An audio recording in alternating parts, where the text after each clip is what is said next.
আসসালামু আলাইকুম। আপনারা যেখান থেকে আমার কথা শুনছেন সবাইকে স্বাগত। আজকে ছোট্ট একটি ইংরেজি লেসন নিয়ে কথা বলছি। সেটি হচ্ছে ওয়ানা। প্রায়শ আপনারা দেখবেন ওয়ানা শুনেন। তো সেটির স্ট্রাকচার হচ্ছে ওয়ান্ট টু। সেটার শর্ট ফর্ম হচ্ছে wanna. It's little bit informal, but এটা সবাই অনায়াসে বলে বিদায় আপনিও বলতে পারেন। সো ওয়ান টু কে আমরা শর্ট ফর্মে ওয়ানা বলি। So I wanna go, Bangla meaning হচ্ছে আমি যেতে চাই, অথবা I want to go, I want to come, আমি আসতে চাই, সেটাকে আমরা বলতে পারি I wanna come. I want to play, আমি খেলতে চাই, সেটাকে আমরা বলতে পারি I wanna play.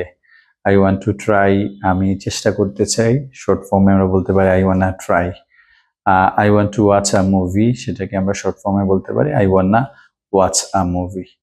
I want to meet you, সেটি শর্ট ফর্ম আমরা বলতে পারি আই ওয়ান্না মিট ইউ। এই শর্ট লেসন দিয়ে আপনি অনায়াসে ইংরেজি বলতে পারবেন। বারবার প্র্যাকটিস করবেন, সহজে ইংরেজি বলতে পারবেন। Thank you so much and take care.